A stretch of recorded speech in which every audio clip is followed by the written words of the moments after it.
Syarif Hidayatullah Jakarta. Lalu beliau pernah berkuliah S1 di Fakultas Adab dan Humaniora UIN Syarif Hidayatullah Jakarta tahun 2003. Lalu S2-nya Pendidikan Islam SPS di UIN Syarif Hidayatullah Jakarta tahun 2006. Lalu S3 Pendidikan Islam SPS UIN Syarif Hidayatullah Jakarta tahun 2018. Lalu pengalaman kerja beliau sebagai dosen di UIN Syarif Hidayatullah Jakarta, lalu juga di UIN Raden Intan Lampung, dan juga pernah sebagai tenaga ahli Komisi 8 DPR RI tahun 2007 sampai 2011.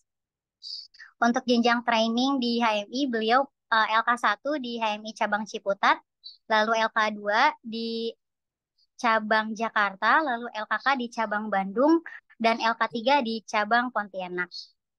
Oke, izinkan saya memberikan pengantar terlebih dahulu ya, Bu Dokter, agar teman-teman terpantik gitu menuju ke materi. Mengenai materi ini, terkadang perempuan itu sering banget nih mendapatkan labeling sebagai makhluk perasa. Tetapi pada kenyataannya kan setiap manusia itu kan memiliki emosi, emosi gitu, baik itu laki-laki maupun perempuan. Lalu kenapa nih perempuan perlu memahami atau mempelajari tentang kecerdasan emosional agar bisa mengonsep diri, terus agar tidak dikelabui oleh perasaannya hingga bisa mengontrol logikanya.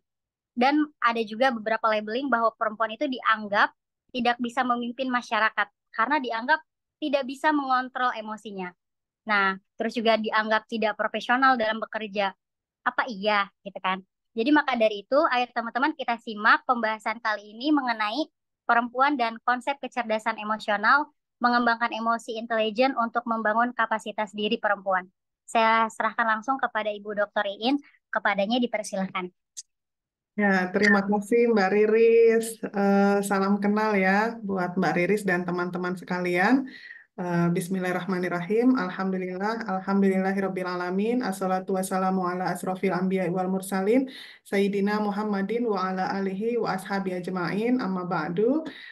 Yang saya hormati dan saya banggakan teman-teman dari UICI. Salam kenal. Ini pertama kali saya mengisi webinar di UICI ya. Biasanya yang mengundang teman. Kalau di UICI ini semua apakah HMI atau seperti apa ya Mbak Riris? Dari umum juga ada, Bu Dokter. Oke, ya, ya. Betul. Ya, karena saya pikir ini kalau UICI itu udah pasti HMI, jadi tadi saya memang mengirimkan CV-nya itu khusus CV yang ada kaitannya dengan HMI, tapi nggak apa-apa, semuanya sama aja ya di organisasi manapun kita berada. Yang namanya organisasi itu tujuannya adalah untuk melatih kita bagaimana bisa bersosialisasi, bagaimana mengaplikasikan ilmu yang kita peroleh di kampus. Eh, Baik, kita mulai saja ya. Bismillahirrahmanirrahim. Teman-teman sekalian, saya akan share screen sendiri. Tadi saya memang pesan ke teman-teman panitia untuk share screen secara pribadi saja supaya tidak banyak kata next-next gitu ya.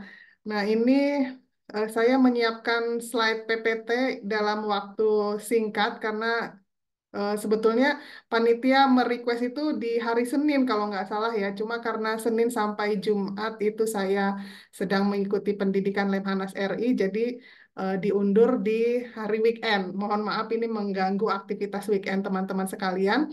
Tetapi karena kajian ini adalah kajian yang penting untuk kita semua, tidak hanya untuk teman-teman perempuan, tetapi juga teman-teman laki-laki ya. Saya lihat juga di sini ada beberapa nama yang ya alhamdulillah ada laki-laki yang mengikuti webinar ini.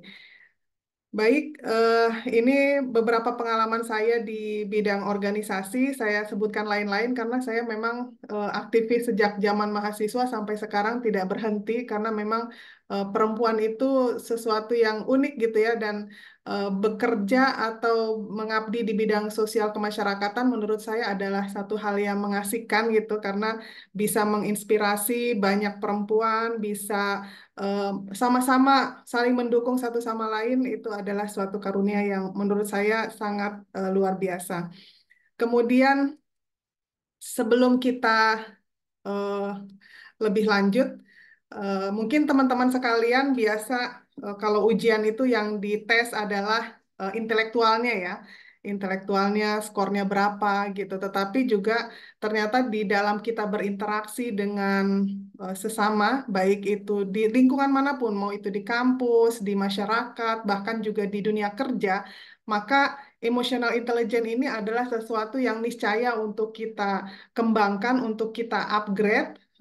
Karena emotional intelligence ini adalah suatu kemampuan untuk memahami, mengontrol, mengevaluasi, kemudian menggunakan emosi ya secara efektif dan konstruktif dalam komunikasi dan hubungan. Tadi disampaikan oleh moderator bahwa memang perempuan itu kadang-kadang identik dengan orang yang perasa gitu ya, sehingga kadang-kadang juga dia eh, di stereotipkan tidak mampu mengontrol perasaannya kalau memimpin lebih lebih ngebawa ke perasaan atau ke hati gitu ya.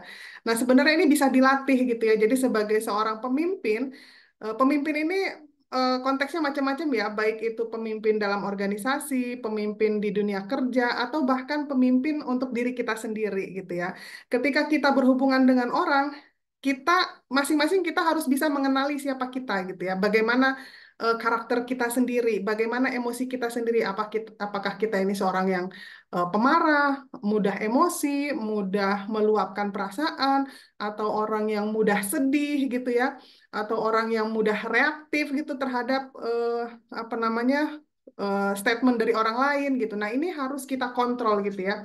Misalnya ketika di perkuliahan gitu ya, ada dosen yang mengkritik ya. Biasanya ini baik terkait dengan tugas atau misalnya skripsi atau apapun gitu ya. Eh, apakah misalnya teman-teman ketika dikatakan, wah ini nggak benar ini skripsi ini harus begini gitu. Terus apakah teman-teman eh, langsung balik menunjukkan emosi yang tinggi, nada suara yang keras gitu kan kan enggak juga gitu ya. Artinya sebetulnya kita semua itu sudah punya apa namanya cara untuk mengontrol emosi kita sendiri. Walaupun misalnya dalam hati kita tidak setuju gitu ya, tetapi kita kan tidak reaktif, tidak mengeluarkan mimik muka yang galak gitu ya kepada dosen gitu. Artinya kita sudah sebetulnya kita itu sudah punya potensi untuk mengelola emosi kita sendiri. Nah, kemudian emotional intelligence ini kemampuan untuk mengenali dan mengartikan emosi sendiri serta orang lain. Apalagi kalau nanti teman-teman ini menjadi seorang pemimpin ya, pemimpin misalnya apakah dia ketua kelompok, ataukah misalnya dia ketua organisasi gitu, ataukah misalnya dia di lingkungan masyarakatnya ditokohkan gitu kan. Nah, ini harus bisa mengenali eh, emosi orang lain, potensi emosi orang lain gitu ya. Misalnya si A, oh A ini karakternya agak pendiam dan tidak bisa langsung kita tegur dengan keras gitu. Karena kalau ditegur dengan keras nanti dia akan melempem dan kinerjanya akan berkurang misalnya. Atau misalnya oh kita nggak bisa nih memuji berlebihan si B. Karena kalau si B dipuji berlebihan nanti dia akan jumawa dan akhirnya meremehkan orang lain. Jadi kita harus bisa menilai nih baik itu menilai diri kita sendiri maupun menilai emotional intelligence dari orang-orang di sekitar kita atau orang-orang yang kita pimpin. Nah, beberapa ahli berpendapat bahwa kecerdasan emosional lebih penting daripada IQ untuk kesuksesan dalam kehidupan. Jadi sebenarnya sih saling mendukung ya. IQ itu penting, kepintaran intelektual itu penting, tetapi ketika dihadapkan pada dunia kerja atau di apa namanya di pergaulan kita gitu, kadang-kadang emotional intelligence itu juga jauh lebih penting gitu ya. Kenapa? Karena yang namanya manusia itu pada prinsipnya semua orang itu kan ingin dimanusiakan atau bahasanya itu memanusiakan manusia gitu ya. Bagaimana kita bisa menghargai orang lain. Ada orang pinter tetapi dia tidak bisa memanusiakan orang lain, tidak bisa menghormati orang lain. Misalnya dia karena kepintarannya dia mudah sekali untuk mengejek orang lain, mudah sekali untuk merendahkan orang lain gitu kan. Nah, itu kan dia juga tidak akan dihargai gitu ya. Atau misalnya di dunia kerja, seorang pemimpin dia punya pegawai dua orang eh, di posisi yang setara misalnya, kemudian diberi tugas yang kira-kira tugasnya sama. diminta menganalisa misalnya satu laporan gitu ya, si A bikin laporan, si B bikin laporan gitu kan. Tetapi misalnya respon si yang A ini sama-sama pinter gitu ya, IQ-nya sama gitu, sama-sama cerdas gitu. Tetapi si A ini ketika misalnya dikasih masukan, dikasih kritik, ini misalnya kurang ini analisa dari geopolitik. Terus yang si B dikasih masukan yang sama, terus yang di B, baik Pak, akan saya perbaiki, akan saya apa namanya laporannya akan saya revisi ulang gitu kan.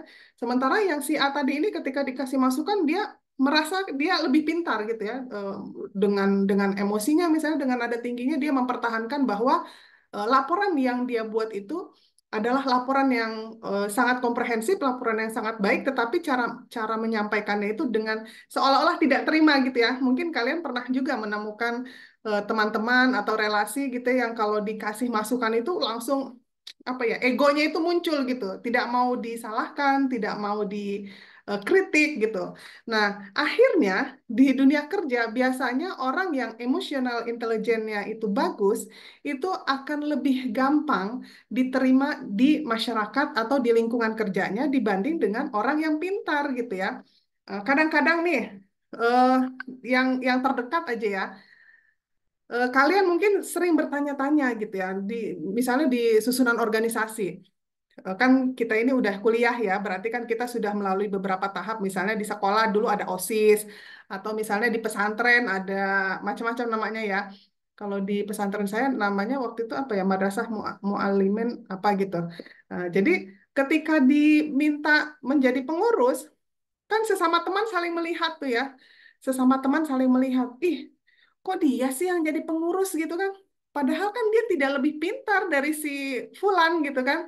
Loh, kok dia sih yang jadi ini gitu, jadi ketua? Padahal kan orangnya biasa-biasa aja loh gitu. Jadi jangan salah gitu. Barangkali kenapa dia dipilih di posisi tertentu itu adalah karena emosional intelijennya yang baik gitu ya. Bagaimana cara dia mentreatment orang, memperlakukan orang dengan baik, dia tahu bagaimana memperlakukan senior, dia tahu bagaimana menyayangi junior gitu, misalnya seperti itu. Jadi kadang-kadang pas waktu pemilihan organisasi mahasiswa tuh, kan ada beberapa calon tuh ya, kita kan saling melihat, saling menilai gitu. Oh, calon A ini orangnya famous, bagus gitu kan. Sementara calon yang B juga bintang pelajar, dia nilainya selalu bagus gitu ya, IPK-nya selalu 4 gitu. Tetapi apa kepintarannya itu tidak dibarengi dengan bagaimana dia memperlakukan teman-temannya, bagaimana dia emotional intelligence-nya terhadap dosennya dan lain sebagainya. Nah, akhirnya kadang-kadang yang terpilih itu adalah orang yang IPK-nya biasa-biasa aja, tetapi hubungan masyarakatnya, hubungan kepada sesamanya dia baik gitu ya. Dia bisa mengenali emosionalnya, baik itu rekan-rekannya, dan dia juga bisa menahan dirinya gitu ya. Kadang-kadang nih teman-teman sekalian, kita itu harus bisa nahan diri ya, emotional intelligence kita. Mungkin kita menghadapi situasi di mana kita tidak setuju gitu. Kita tidak setuju, kita kita tidak sependapat, tetapi kita tidak boleh apa ya, muka kita itu menampilkan ketidaksetujuan kita gitu. Jadi kita harus bisa-bisa. Kalau dalam politik itu ada istilah jangan pernah kita mengatakan tidak. Jadi walaupun kita misalnya kita diminta untuk mengerjakan sesuatu nih ya. Contoh, saya lebih senang di organisasi ya. Contohnya di organisasi. Misalnya ada penyusunan struktur kepengurusan. Terus kalian diminta eh, mohon bantuannya untuk menjadi apa departemen pendidikan misalnya. Sementara kalian merasa bahwa kalian itu lebih kompeten di bidang dakwah, contoh ya, contoh aja nih. Tetapi eh, jangan pernah mengatakan saya tidak bisa gitu atau ditugaskan untuk memimpin proyek apa gitu ya, memimpin misalnya kita mau ada bakti sosial nih nanti Anda saja yang menjadi ketuanya ya gitu, walaupun sebetulnya Anda itu di bidang tersebut belum pernah gitu ya, kan kadang-kadang kalau kita belum pernah mengerjakan satu proyek tertentu ada juga perasaan tidak percaya diri, perasaan takut salah gitu kan, tetapi jangan pernah mengatakan saya tidak bisa, tapi katakanlah saya siap. saya siap gitu ya. Selalu optimis terhadap diri sendiri, selalu apa namanya kita bisa gitu ya, bisa apa ya mensupport diri sendiri gitu bahwa saya mampu, saya bisa. Adapun kalau nanti misalnya ternyata kita memang belum punya pengalaman di bidang itu, kita pelajari. Kita pelajari, kita cari senior-senior atau misalnya kita cari orang-orang yang sudah lebih dulu di bidang tersebut atau misalnya kalau sekarang ini banyak YouTube ya, banyak YouTube ya kita cari informasi gitu ya apa namanya testimoni-testimoni kemudian ya insya Allah pasti kita akan bisa gitu. Nah ini sama juga dengan emotional intelligence tadi. Nah ada beberapa data ya eh, prevalensi gangguan mental emosional. Jadi berdasarkan riset kesehatan dasar ini tahun 2018 ya riset terakhirnya. Ada 19 juta penduduk Indonesia usia di atas 15 tahun memiliki gangguan mental emosional. Kemudian data mental emosional kedua adalah sekarang ini banyak sekali perundungan berbasis siber ya. Eh, Perundungan itu tidak hanya offline, maksudnya kayak contoh-contoh berita-berita sekarang ini kan bahkan anak SD aja itu ya sudah banyak perundungan di sekolah yang melakukan kekerasan. Awalnya itu dari ucapan-ucapan kadang body shaming gitu kan, ih kamu gendut misalnya, atau kamu jelek, kamu hitam gitu ya. Nah, jangan gitu ya. Setiap orang pada prinsipnya tidak mau, dia dia sadar misalnya ya, kayak saya misalnya saya sadar saya hitam, saya jelek, saya gendut misalnya. Tapi walaupun saya seperti itu, faktanya saya seperti itu, tapi pasti saya tidak suka kalau saya dikatakan hitam. Saya tidak suka kalau saya dikatakan gendut gitu ya. Pasti akan marah. Nah, kalau orang yang tidak bisa mengendalikan emotional intelligence ya mungkin dia langsung reaktif ya. Reaktif misalnya dengan melakukan perundungan atau misalnya dengan melakukan kekerasan atau dengan kekerasan itu macam-macam ya, tidak hanya kekerasan fisik tapi juga bisa kekerasan verbal gitu dan bahkan kekerasan verbal itu akan menjadi lebih eh, apa ya dampaknya itu lebih buruk. Karena dia contoh misalnya anak-anak ya, anak-anak itu kalau dikata-katain itu memorinya panjang, memorinya jangka panjang gitu keinget terus gitu kan. Makanya pendidikan zaman sekarang dengan pendidikan orang tua zaman dulu itu sangat berbeda ya. Kalau orang tua zaman dulu atau misalnya masyarakat zaman dulu gampang sekali mengatakan anak yang agak aktif gitu ya, lebih aktif dibanding anak-anak lain dengan kata-kata, kamu ini nakal banget sih gitu, atau kamu ini nggak bisa dibilangin lo bandel dasar gitu. Itu dulu orang biasa mengekspresikan kata-kata itu ya untuk menunjukkan bahwa anak itu nggak bisa diatur gitu. Tetapi dengan maraknya atau berkembangnya ilmu parenting, ilmu pendidikan, itu ternyata bahkan di dalam Islam sendiri kan ya, ini dikatakan bahwa kita itu tidak boleh mengucapkan kata-kata yang buruk kepada orang. Ya, kita itu harus ngomong yang baik-baik karena ucapan itu adalah doa gitu. Apalagi kalau nanti kalian jadi ibu, nggak boleh ngomong nakal gitu, karena itu menjadi doa. Anak yang tadinya itu sebetulnya bukan nakal ya, dia itu cuma cari perhatian, mungkin orang tuanya sibuk gitu kan, terus dia ngejatuhin barang supaya misalnya ibunya memperhatikan dia, atau mungkin bapaknya ngetik terus di rumah juga pulang dari kantor masih mengerjakan laporan, anaknya pengen perhatian, akhirnya dia gangguin adiknya. Sebetulnya itu bentuk cari perhatian gitu. Tetapi ketika orang tua menyebutkan kata dasar kamu ini nakal, nggak bisa dibilangin gitu kan. Nah, itu kan dia sebetulnya doa gitu ya. Doa. Dan kadang-kadang ucapan itu bisa jadi akan terbukti gitu ya yang tadinya anak nggak nakal sebetulnya nggak nakal cuma cari perhatian cuma karena ini ya teringat gitu ya di dalam otaknya itu bahwa eh, iya saya ini nakal kata bapak saya ini nakal akhirnya dia jadi nakal beneran gitu. Nah terus misalnya hubungan ya hubungan relasi itu tadi antara orang tua dan anak misalnya hubungan relasi antara suami istri deh gitu suami istri si suaminya ini sebenarnya suami yang baik ya. Dia biasa berangkat pagi ke kantor, pulang sore atau malam gitu kan. Terus kalau kebetulan suatu saat banyak sekali pekerjaan di kantor yang membuat ada lembur. pulangnya terlambat gitu kan. Nah, istrinya ini karena keseringan nonton apa medsos ya, kan banyak tuh berseliweran di medsos-medsos itu ya, yang model TikTok lah, YouTube lah, apalah gitu kan, yang apa akhirnya terpengaruh lah gitu kan. Misalnya ada tentang perselingkuhan, dia habis baca tentang perselingkuhan atau nonton nonton TikTok tentang perselingkuhan, begitu suaminya pulang terlambat, pulang malam, dia langsung marah-marah. Bapak ini kerjaannya selingkuh gitu, padahal belum terbukti. Dia parno aja gitu kan. Sekali, dua kali biasa gitu kan. Tapi lama-lama si suami ini yang tertekan dengan tuduhan istrinya itu di bawah alam apa bawah sadar dia itu lama-lama itu bisa terjadi selingkuh beneran gitu loh.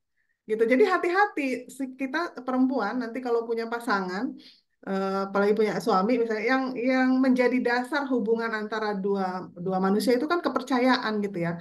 Apalagi kalau kalian jadi aktivis nih. Di kampus biasanya banyak organisasi ya. Kalian kan tahu misalnya kalau di organisasi itu rapat bisa sampai malam gitu ya. Mau mau bikin event ntar pembahasannya sampai malam gitu. Jadi itu itulah bedanya perempuan yang berorganisasi dengan perempuan yang tidak pernah berorganisasi, terus tiba-tiba nanti di rumah tangga, contoh seperti yang saya sebutkan tadi, kalau perempuan yang biasa berorganisasi dia positive thinking. Begitu suaminya bilang, saya ada rapat mah, ada lembur gini, oh iya oke Pak gitu misalnya. Tapi kalau perempuan yang apa ya ini dengan dunianya sendiri, kadang-kadang kebiasaan dia nonton-nonton apa namanya, ada yang bocor ya. eh, yang bocor tolong di-mute ya. Akhirnya membuat apa ya hubungan menjadi tidak harmonis. Nah, jadi ini contoh-contoh yang kadang-kadang dengan adanya era teknologi ini juga bisa membuat satu masalah ya. Ini kembali ke data yang kedua bahwa perundungan berbasis siber ini sekitar 45% anak usia 14 sampai 24 tahun mengalami perundungan berbasis siber pada tahun 2020. Sekarang mungkin lebih banyak lagi ya datanya, banyak contoh kasus juga di kepolisian dan di kalau kita akses di media-media online juga banyak ya contoh-contohnya. Nah, sekarang ke tanda-tanda seseorang yang memiliki kecerdasan emosional. Yang pertama, dia punya kemampuan mengidentifikasi perasaan, ya. Jadi kita ini harus banyak melatih diri kita, ya. Kita ini makhluk sosial ya. Makhluk sosial itu tidak bisa hidup sendiri, gitu. Walaupun kalian misalnya beruntung dilahirkan dari keluarga yang kaya raya, punya orang tua yang mampu memenuhi kebutuhan kita, tetapi kita tidak bisa hidup sendiri ya. Kita akan selalu berinteraksi dengan orang, baik itu keluarga kita sendiri, teman-teman, maupun nanti di lingkungan masyarakat. Nah, jadi kita harus bisa mengidentifikasi kita itu karakter kita seperti apa, ya. Apakah kita tipe orang yang mudah mudah apa ya sensitif, ataukah orang yang mudah marah gitu ya. Nah, kemudian yang selanjutnya kalau kita sudah bisa mengidentifikasi siapa kita, gitu ya, kita harus menerima diri sendiri, ya. Harus punya rasa percaya diri dan menerima kondisi diri kita sendiri gitu. Jangan jangan menyalahkan, jangan terlalu sering menyalahkan diri sendiri gitu ya. Nah, selanjutnya adalah pengelolaan diri. Kita harus mampu nih mengelola emosi gitu. Apalagi kalau kalian nanti mau jadi politisi ya, misalnya kita kan kemarin baru pemilu ya. Yang namanya politisi itu dia wajahnya itu kadang-kadang harus mampu menutupi perasaannya gitu ya. Misalnya dia nggak setuju gitu. Dia nggak setuju terhadap suatu keputusan, tetapi karena itu keputusan politik, maka dia wajahnya itu jangan juga terlihat gitu ya. Jadi walaupun marah, dia harus bisa memanage gitu supaya tampilannya menyenangkan selalu lah kira-kira gitu. Nah, kemudian harus menunjukkan percayaan diri dan menerima. Kemudian kesadaran sosial ya, sensitif terhadap perasaan orang lain. Misalnya teman kita sedang mengalami musibah gitu ya. Ya kita jangan terlalu cuek lah gitu. Orang teman sebangku sedang mengalami musibah ya kita hibur gitu ya. Kita kalau dia lagi sakit kita kunjungi gitu. Terus kalau dia lagi punya masalah kita tanyakan gitu. Jangan sampai misalnya kuliah, kalau di UIC ini kuliahnya online terus ya atau ada masuk kelasnya? Online, Ainda. Oh, online ya. Ya. Jadi meskipun online tetap dipantau gitu. Misalnya satu kelas 30 orang. Terus kita lihat, wah teman kita ada nih yang misalnya seminggu kuliah kok dia nggak masuk-masuk gitu ya, nggak online-online gitu. Nah ini perlu kita cari tahu juga gitu kan kita sekarang lebih dimudahkan ya, walaupun online pasti ada WhatsApp grup minimal ya, atau grup-grup sosial lainnya gitu. Ditanya, kenapa kamu nggak hadir gitu? Sedang punya masalah kah? Atau misalnya sedang sakit kah gitu kan? Manusia itu pada prinsipnya suka ya, suka diperhatikan, suka. Makanya banyak orang yang mencari apa namanya perhatian, apa namanya menunjukkan eksistensi diri karena pada prinsipnya manusia itu pengen pengen di apa ya, dia ditanyakan gitu lah, di dicari kalau nggak ada dicari gitu. Jadi bukan berarti kepo ya, tapi memang kita harus punya empati terhadap orang. Nah, kalau misalnya dia punya masalah, ya kalau kita bisa bantu, ya kita bantu gitu kan. Kalau kita nggak bisa bantu, ya kita carikan solusinya gitu. Kemudian manajemen hubungan, mengelola emosi, membangun hubungan yang kuat dan komunikasi yang efektif ya. Ini bisa dipelajari kok. Kemudian perempuan dan konsep kecerdasan emosional. Eh, Tadi saya senang sekali ya review yang disampaikan oleh moderator. Jadi memang menjadi perempuan itu adalah suatu anugerah ya. Perempuan itu punya feeling gitu ya, feeling yang lebih kuat dibanding laki-laki. Jadi segala sesuatu itu yang ada pada perempuan kita jangan lihat negatifnya, tapi kita ambil positifnya gitu. Kadang-kadang eh, perempuan itu punya apa ya kayak kayak feeling ke depan itu bakalan seperti apa gitu punya feeling aja gitu kadang-kadang kalau feeling itu kita ikutin ternyata benar gitu ya. Nah, kecerdasan emosional untuk perempuan itu penting karena dengan kecerdasan emosional itu seorang perempuan ini dia jadi bisa mengenal, mengendalikan, memotivasi, punya empati, kemudian bisa berhubungan dengan orang lain gitu kan. Kemudian perempuan dengan kecerdasan emosional tinggi, ini dia eh, kalian akan melihat sendiri ya. Kalau kita mungkin kan saling menilai ya, biasanya perempuan itu saling menilai satu sama lainnya. Kadang kita ngefans nih, sesama perempuan kadang ngefans juga nih. Saya juga punya punya orang yang saya teladani gitu kan, misalnya, wah saya senang sekali dengan ibu itu gitu.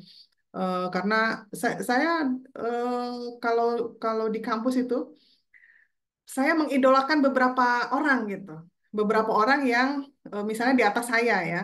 Misalnya di kampus, oh kalau profesor, saya sebut nama aja ya, kalau Profesor Abu Dinata, orangnya hebat gitu. Dia punya buku yang sangat banyak, kecerdasannya sangat bagus, dia selalu menulis gitu kan, meluangkan waktunya menulis gitu. Terus nanti saya lihat lagi, oh kalau Profesor Dede Rosyada, dia punya kemampuan memimpin yang sangat baik gitu. Ketika menjadi seorang pemimpin, dia mengayomi gitu. Dia tidak misalnya, kan ada juga nih ya, kadang-kadang orang yang kaget ya, kaget tanda kutip, ketika dia menjadi pemimpin, berubah gitu. Kerjanya marah-marah, terus udah gitu bawahannya itu merasa tertekan gitu ya. Kalau berinteraksi dengan atasan yang begitu kan tertekan ya. Kerjaannya marah, ini salah, itu salah gitu kan. Semua orang ditegur gitu. Pasti kan tidak nyaman sekali. Jadi ketika saya melihat orang itu, saya mengidolakan dan berusaha ya mendekati lah seperti itu gitu ya. Ketika menjadi pemimpin tidak boleh galak gitu ya, tetapi kita harus punya empati, kita memotivasi anggota kita atau bawahan kita supaya menunjukkan dedikasi terbaik, menunjukkan prestasi yang terbaik, kinerja terbaik gitu kan. Nah, terus nanti saya ngelihat lagi ada tokoh yang lain misalnya, wah ibu ini, ibu profesor ini, dia pintar sekali memanage waktunya gitu kan.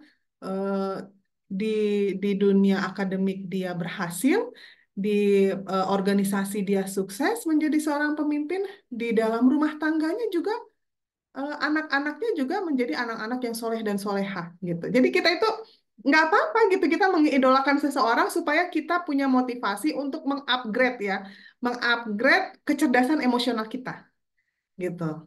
Nah, jadi eh, ini sehingga bisa mengendalikan diri sendiri.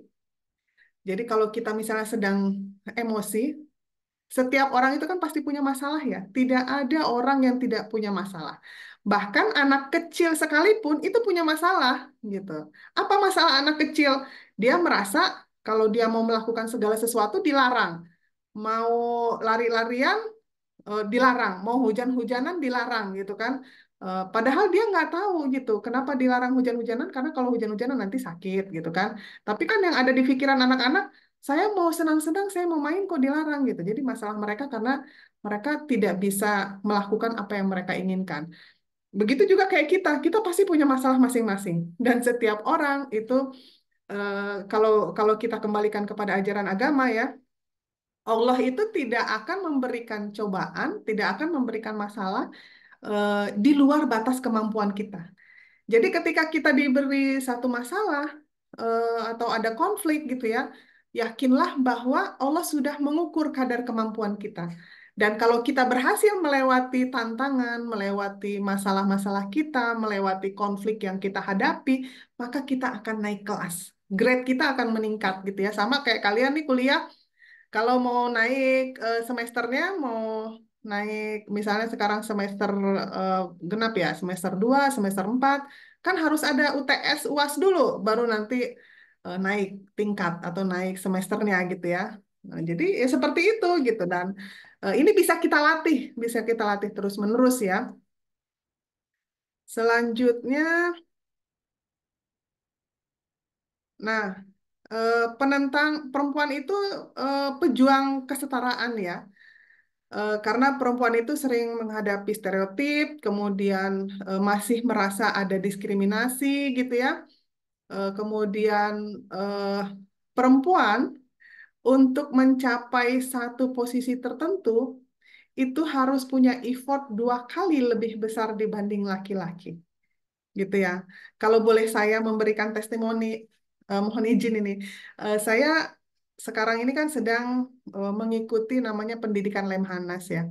Lemhanas itu eh, apa ya pendidikan kalau kalau di TNI Polri minimal dia pangkatnya kolonel, kalau polisi dia kombes, terus kalau dari ASN dia kalau golongan namanya golongan 4B, terus kalau jabatan biasanya dia pimpinan. Saya mewakili ormas.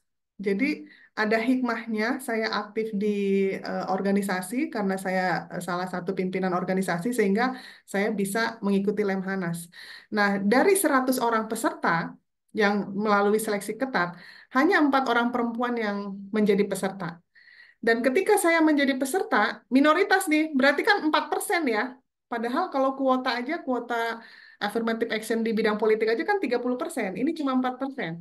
Nah, saya harus 2 kali lebih besar usaha saya untuk meyakinkan bahwa saya bisa mengikuti pendidikan Lemhanas itu bukan karena apa ya, udahlah kasih aja jatah perempuan. Enggak, tapi karena saya memang punya kekuatan, saya punya keberanian, dan saya punya kemampuan untuk mengelola di antaranya adalah emotional intelligence tadi, dan ya saya mampu gitu.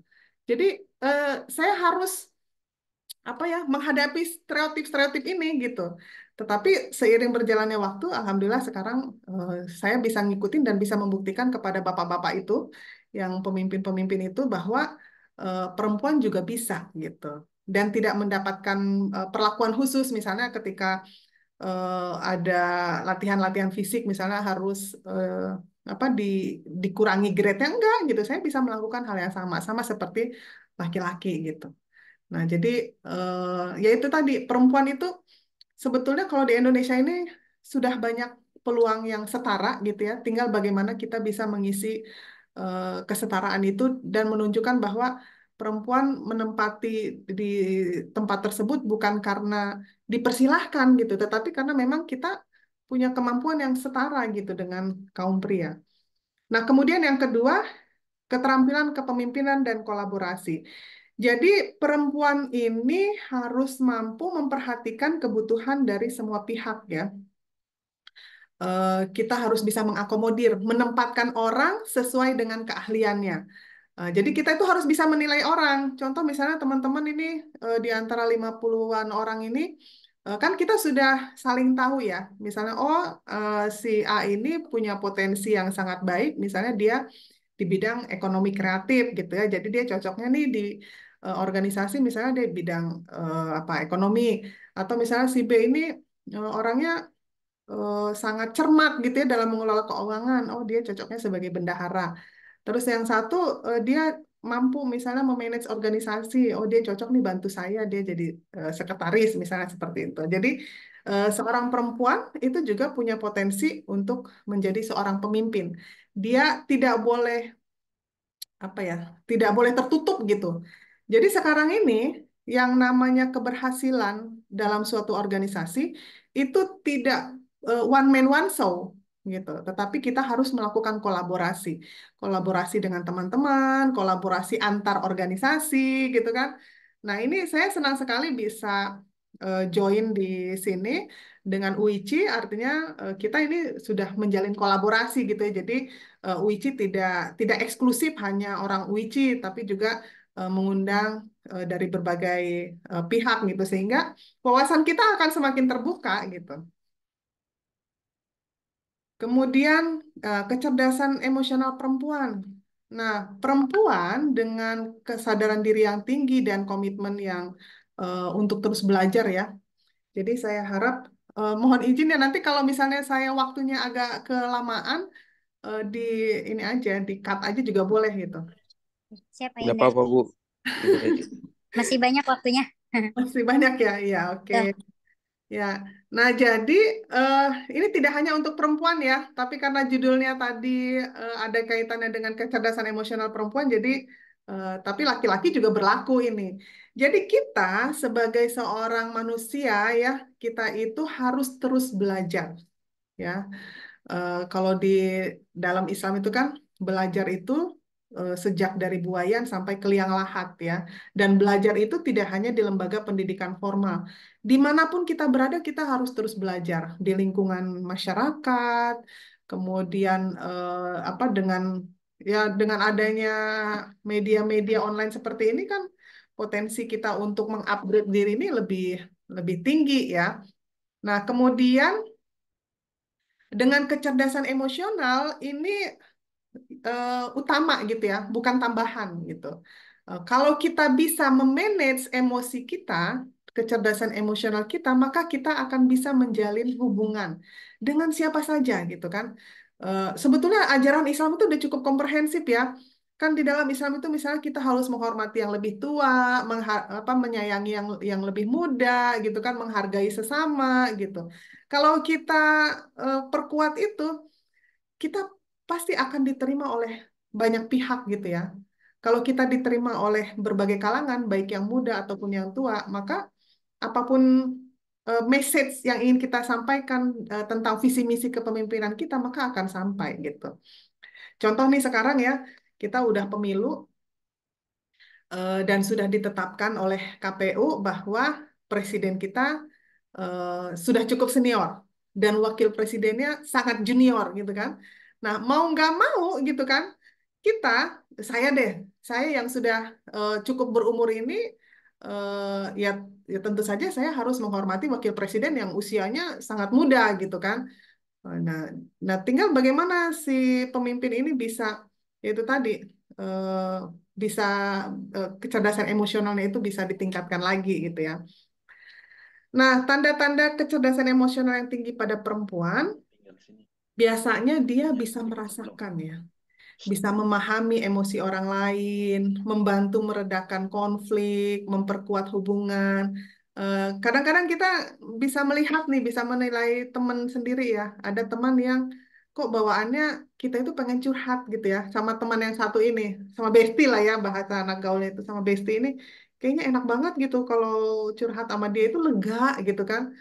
Kita punya masalah di kampus atau misalnya kita punya apa punya unek-unek. Kalau cerita itu rasanya lega dan ketika kita bercerita itu sebetulnya perempuan itu butuh ngomong aja sih gitu.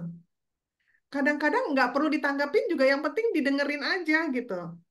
Jadi kalau udah didengerin, udah lega, nanti dia self healing sendiri gitu. Nanti dia bisa bisa apa namanya mengendalikan emosinya sendiri dan dia bisa upgrade lagi gitu loh. Dia bisa kembali kepada aktivitasnya semula gitu. Ya nggak masalah gitu kan. Nah, kemudian pentingnya kecerdasan emosi bagi perempuan.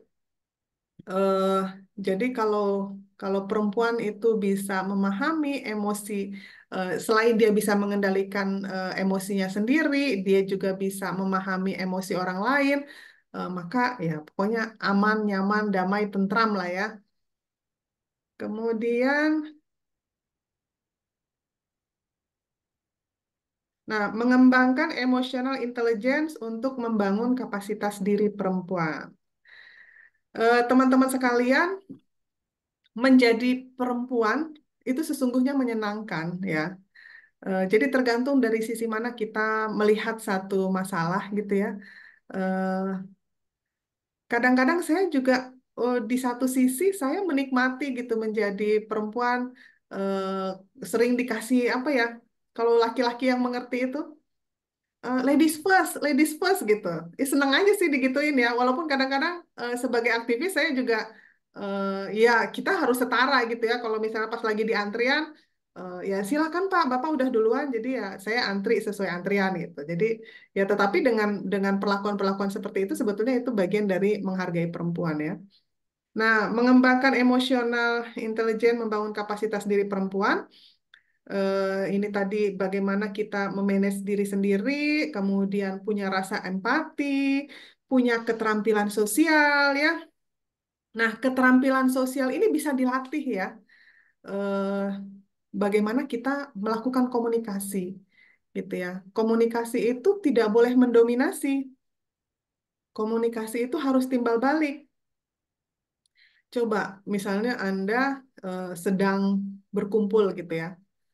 Terus sedang melakukan rapat lah, contoh rapat.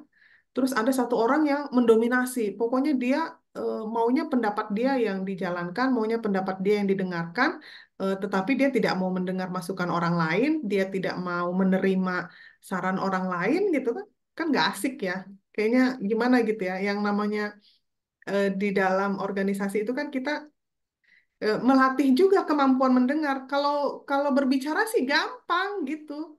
Kalau ngomong mah tinggal ngomong aja gitu kan. Tapi bagaimana ketika orang sedang berbicara, maka kita memperhatikan, kita mendengarkan, dan kita melakukan feedback gitu ya. Kita menanggapi, setujukah atau tidak setujukah gitu kan. Dan dicari solusi yang terbaik gitu ya. Kan setiap orang punya pemikiran masing-masing. Ketika bersama-sama dalam suatu forum, maka kita cari solusi terbaik gitu. Pendapat siapa yang lebih baik gitu kan. Nah, ini juga salah satu bagian dari keterampilan sosial karena tidak semua orang punya kemampuan ini. Selanjutnya motivasi. Motivasi yang paling penting itu, yang paling utama adalah motivasi dari dalam diri kita sendiri, bukan dari orang lain. Ya, kalau dari orang lain cuma bisa ya mensupport, mendukung, tetapi kalau di dalam diri kita sendiri tidak punya motivasi, ya nggak jalan itu. Contoh misalnya kalian kuliah, ya. Kalian kuliah mungkin ada yang semester 2, semester 4, semester 6 gitu kan. Semua orang pasti punya apa ya, punya motivasinya masing-masing gitu ya. Kuliahnya itu motivasinya untuk apa? Misalnya ada yang motivasi kuliahnya untuk menyenangkan orang tua. Ada yang motivasi kuliahnya untuk mendapat pekerjaan yang lebih baik. Ada yang motivasinya untuk meningkatkan status sosial di keluarga atau di kampungnya gitu kan. Nah, terus motivasi lainnya setiap orang itu harusnya punya target ya. Contoh teman-teman nih harus punya, kalau dulu itu saya pernah belajar dengan salah satu motivator waktu saya kuliah. Jadi itu disampaikan kita itu harus punya peta peta hidup gitu, peta jalan kehidupan kita, kita sendiri gitu ya. Misalnya usia berapa kita lulus kuliah atau berapa tahun kita kuliah S1, berapa tahun kita kuliah S2, berapa tahun kita kuliah S3 dan usia berapa kita akan menikah. Itu harus punya. gitu. Bahaya kalau nggak punya, apalagi aktivis organisasi. Yang namanya aktivis organisasi itu, berorganisasi itu menyenangkan loh. Ya nggak sih? Kalau kalian sudah merasakan ini misalnya panitia sekarang nih ya, kan pasti menyenangkan tuh ya, bisa berinteraksi dengan teman-teman, terus bisa menyelenggarakan satu kegiatan, terus pesertanya banyak gitu kan, acaranya sukses gitu, pasti menyenangkan dan itu menjadi kepengen lagi gitu, jadi candu, organisasi itu jadi candu gitu. Tapi bagaimana supaya kita punya prioritas gitu ya, punya prioritas dalam hidup ini, misalnya motivasinya, oh saya nanti kuliah semester 8 saya selesai atau maksimal semester 10 karena 1 tahunnya jadi ketua organisasi mahasiswa misalnya gitu. Nah, setelah itu saya harus lanjut S2 misalnya. Jadi harus punya motivasi tujuan hidup kita itu apa gitu. Yang selanjutnya pelatihan ya. Eh Berkah pandemi COVID ya. Kalau sebelum pandemi COVID kan jarang sekali tuh webinar-webinar gitu. Nah, sejak pandemi COVID itu banyak sekali webinar yang akhirnya akses kita untuk memperoleh ilmu pengetahuan itu bisa dari mana saja. Tergantung motivasi kita sendiri gitu. Kalau kita pengen belajar, tinggal browsing tuh di YouTube misalnya, mau cari tema apa aja ada. Atau misalnya kalian cari di medsos gitu ya, mau kegiatan apa aja ada gitu. Tinggal kalian join gitu kan. Nah, jadi dengan mengikuti pelatihan, itu juga bisa meningkatkan kecerdasan emosional gitu. Misalnya materinya tentang aktivitas yang membantu mengembangkan skill perempuan. Menjadi perempuan itu sangat menyenangkan, penuh tantangan, tapi kalau kita bisa melewati tantangan itu, ibaratnya kalau kalian habis main game, terus kalian menang, rasanya tuh bahagia gitu, bangga gitu kan. Gitu. Nah, jadi perempuan itu harus mandiri gitu. Mandiri itu definisinya macam-macam ya. Tidak harus misalnya harus menjadi wanita karir, enggak gitu. Menjadi ibu rumah tangga pun itu suatu pilihan yang mulia gitu. Tetapi harus punya skill gitu. Jadi ketika misalnya mau berumah tangga, terus dia memutuskan untuk menjadi ibu rumah tangga, kita kan nggak tahu ya apa namanya usia seseorang itu ya. Barangkali misalnya kita dihadapkan pada kondisi tiba-tiba kayak pandemi kemarin banyak yang di PHK. Nah, perempuan harus tampil dengan skillnya gitu kan. Yang punya skill masak dengan kemampuan masaknya, akhirnya dia bisa memasarkan secara online dan meningkatkan apa pemasukan keluarga gitu. Jadi perempuan tetap harus punya skill gitu. Terus dalam berinteraksi dengan orang lain harus mampu membangun hubungan, menyelesaikan masalah, berpikir jernih gitu ya. Jadi jangan gupok gitu. Jadi perempuan itu harus smart, harus pintar, terus juga eh, ya jangan jangan gupek, ngerti nggak kalian bahasa gupek itu ya? Jangan mudah suntuk gitu. Kalau kita berpikir dengan jernih dan tenang, kita bisa menyelesaikan solusi. Mau masalah apa aja ada solusinya. Misalnya apa ya? Misalnya ada kalian menghadapi dosen yang sulit sekali karena ya berbagai hal gitu kan. Cari solusinya gitu. Apa solusinya? Oh, saya harus konsultasi sama ketua prodi atau ketua jurusan gitu. Jadi semua masalah pasti ada solusinya. Kemudian mengembangkan kecerdasan emosional melalui media sosial. Nah, media sosial ini kan seperti pisau seperti pisau ya, tergantung siapa yang menggunakannya. Kalau ibu rumah tangga yang menggunakannya, pisau ini bisa memotong-motong sayuran dan menjadi masakan yang lezat. Tapi kalau pisau ini digunakan oleh penjahat, maka dia bisa menyakiti dan bahkan bisa membunuh orang. Nah, sama dengan media sosial. Media sosial itu tergantung kita. Kalau kita bisa mengikuti dengan baik gitu ya, kita pilih konten yang mengupgrade skill kita. Kalau saya misalnya, kalau saya senangnya misalnya sambil masak, pagi-pagi saya ngidupin YouTube sambil mendengarkan tausiah atau sambil mendengarkan ceramah atau ya itu tadi yang memotivasi gitu, memotivasi diri. Misalnya kalau saya sedang capek gitu ya, perempuan itu ya boleh juga merasa capek kan gitu, tapi jangan lama-lama capeknya gitu, jangan lama-lama. ininya. eh, jadi saya biasanya nyetel video-video yang memotivasi diri supaya saya semangat lagi gitu. Supaya saya bisa menghadapi berbagai kondisi gitu. Misalnya menghadapi orang yang julidnya minta ampun gitu ya. Atau misalnya lagi dikerjain orang gitu. Saya eh, dengar ceramah, kata penceramah, kita itu harus sabar. Eh, kalau kalau sedang diberi cobaan, jangan apa namanya, jangan membalas, serahkan kepada Allah, sabar gitu. Jadinya ya ikut-ikutan ini termotivasi juga gitu. Kemudian mengembangkan empati, mengembangkan keterampilan komunikasi, kemudian mengembangkan keterampilan memimpin, memanage diri gitu ya. Jadi penting juga kita untuk memanage diri sendiri gitu. Dalam satu hari kita harus bisa, misalnya pagi kita mau, kalau kalau yang masih punya adik ya di rumah, misalnya pagi kita bantu orang tua di dapur. Pagi misalnya nganter, abis bantu orang tua masak di dapur, mau nganterin adik ke sekolah misalnya. Terus setelah itu mengerjakan tugas kampus, setelah itu apa-apa gitu ya. Jadi harus terencana gitu ya, harus di manage. Jadi memanage itu ada jangka pendek, ada jangka panjang, ada jangka menengah. Jangka pendeknya ya per hari misalnya. Jangka menengahnya misalnya, oh dalam bulan ini saya mau mengerjakan ada 2 makalah misalnya ya, mata kuliah ini gitu, dan selesai gitu. Terus misalnya dalam semester depan saya harus bisa menyelesaikan semua semua aktivitas yang ditugaskan oleh kampus gitu. Jadi ada inilah manajemen diri gitu.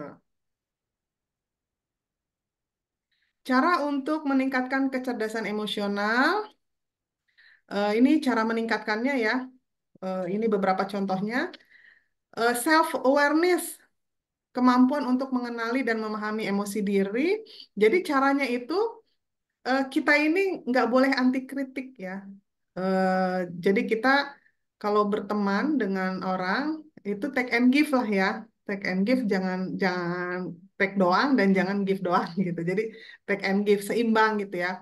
Kita minta kritik sama teman kita. Menurut kamu saya itu orangnya gimana sih gitu kan? Jangan cuma minta kelebihannya doang gitu ya. Ini pengennya dipuji aja. Oh, kamu itu orangnya baik, kamu itu orangnya cantik, kamu itu orangnya ini gitu, royal. Jangan cuma minta bagusnya doang, tapi juga minta kritik untuk membangun gitu kan. Nah, kemudian biasanya perempuan suka bikin diary ya. Nah, ini juga boleh juga ditulis gitu. Saya tuh masih punya loh buku diary zaman saya masih SMP, SMA gitu ya. Dulu saya di pesantren, jadi saya suka nulis di diary juga gitu. Misalnya apa perasaan saya lagi senang, saya lagi sedih, saya lagi capek, saya lagi apa. Itu eh, membantu kita untuk tetap waras gitu. Kemudian eh, mempelajari keterampilan baru ya. Jadi yang namanya manusia itu adalah seorang pembelajar. Kita harus terus belajar. Belajar apa saja.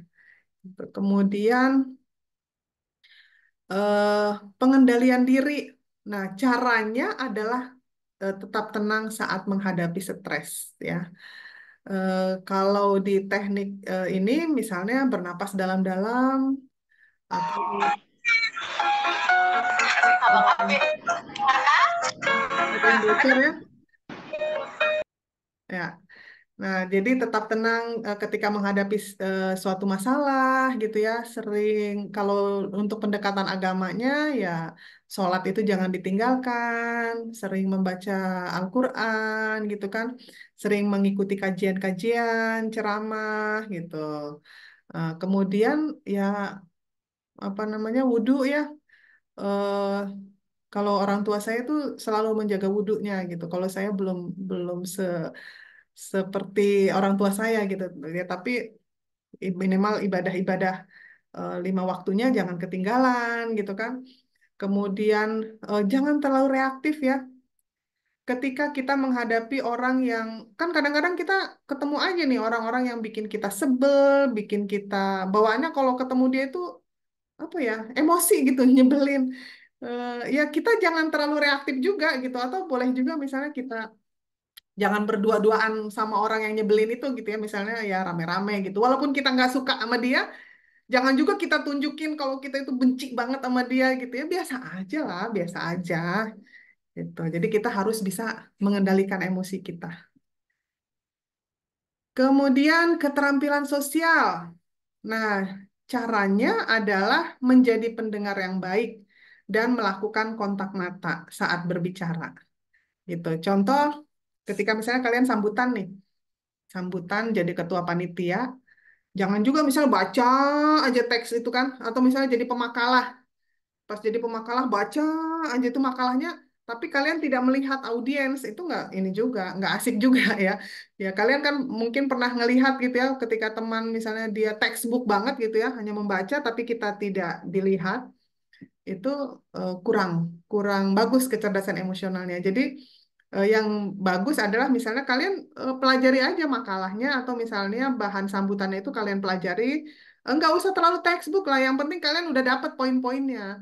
Misalnya, oh kalau sambutan itu yang penting kita lihat siapa audiens kita, misalnya ada yang penting-penting, apakah rektor, misalnya ada dekan, ada kaprodi, ada ketua senat, misalnya, atau ada ketua organisasi, itu disebutin. Terus dipandang matanya ketika menyebutkan kepada yang terhormat, Bapak Rektor, gitu kan. Kita tatap wajahnya, jadi ada eye contact-nya, gitu kan. Terus kalau ada orang yang sedang berbicara, jangan asik main HP. Ini kadang-kadang sekarang nih agak unik ya, misalnya sama-sama di restoran gitu kan, lagi ngobrol, tapi yang satu main HP aja gitu kan, atau mereka lagi bareng-bareng terus foto-foto terus ditaruh di grup, mereka komentarnya saling komentar di grup, ngomentarin foto mereka bersama di situ kan lucu ya. Jadi ketika kita sedang berhadapan dengan orang lain, maka keep ini eye contact gitu. Jadi ini menunjukkan bahwa kita interest, kita tertarik gitu dengan apa yang disampaikan. Kemudian empati. Nah, kalau empati ini ya kita lihat sikon gitu. Kalau teman lagi sedih, ya kita hibur gitu kan. Kalau teman lagi sakit, kita tengok gitu. Jangan juga cuek banget gitu ya. Temannya lagi susah, kalian nggak nggak nanya apa gitu kan. Misalnya ada neneknya lagi berpulang, kalian nggak ngucapin misalnya. Itu nggak bagus ya. Kemudian motivasi diri. Ini tadi sudah saya sampaikan, fokus pada tujuan pribadi dan berusaha untuk mencapainya. Jadi, apapun tantangannya, apapun hambatannya, kalian harus punya motivasi dan fokus terhadap apa yang ingin kalian capai gitu ya. Misalnya, kalian pengen jadi direktur perusahaan gitu. Nah, langkah pertama yang kalian lakukan adalah kuliah. Ya, kalau udah kuliah, mau jadi apapun, insya Allah, tinggal nanti garis hidupnya seperti apa gitu. Yang penting ada usaha dulu gitu dan ada plan A, ada plan B. Misalnya kalian cita-citanya pengen jadi direktur tadi ya. Terus kalian udah kuliah, tiba-tiba ternyata kalian nggak jadi direktur karena sesuatu dan lain hal. Harus punya plan B. Jangan tenggelam dalam perasaan gagal gitu ya. Harus cepat bangkit dan punya plan B. Oh, saya ternyata skill saya menjadi politisi, maka tekuni menjadi politisi gitu. Harus ada plan A dan plan B. Kemudian, terima kasih.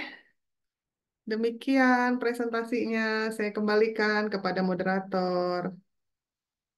Alhamdulillah baik. Terima kasih ya Yunda. Materinya sungguh luar biasa. Jujur keren banget. Bagi teman-teman yang mau bertanya boleh untuk raise hand atau di kolom chatting juga boleh nanti saya bacakan. Ada yang mau minta materinya boleh nanti saya kirim ya. Teman-teman barangkali ada yang mau bertanya boleh untuk raise hand, sebutkan nama, lalu prodi. Ini ada Kak Royhana. Oke, silakan Kak Royhana, Royhana untuk open mic. Ya, Assalamualaikum warahmatullahi wabarakatuh.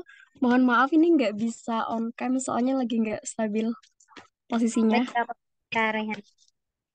Ya, izin bertanya, eh, ketika kita sebagai wanita yang multitasking, yang menangani banyak sekali kewajiban dan juga amanah entah itu organisasi, ataupun juga sebagai seorang santri, sebagai seorang mahasiswa, sebagai seorang anggota lembaga-lembaga tertentu, ini tentunya harus punya manajemen waktu yang baik gitu. Dan ketika bener-bener padat banget jadwal, ada kalanya kita ngedrop, sakit, dan lain sebagainya, sehingga ada masa-masa kita tuh kayak demotivasi gitu. Kita nggak ada motivasi, kita capek, kita kayak lelah dan stres dengan sendirinya, bingung mau ngapa-ngapain. Nah, ketika berada di posisi seperti itu, apa yang harus kita lakukan sebagai seorang wanita agar sisi emosionalnya ini bisa stabil terus gitu, bisa mempertahankan kecerdasan emosionalnya begitu. Terima kasih. Baik, terima kasih pertanyaannya Kak Royhana. Ayunda, pertanyaannya mau ditampung terlebih dahulu atau mau langsung dijawab? Boleh satu lagi biar Oke, sekalian. baik. Teman-teman ada yang mau bertanya lagi? Ini ada dari She. Boleh untuk di open mic-nya. Sebutkan nama dan prodi ya. Ya, Assalamualaikum warahmatullahi wabarakatuh. Waalaikumsalam warahmatullahi wabarakatuh. Perkenalkan, nama saya Sila dari Prodi Bisnis Digital.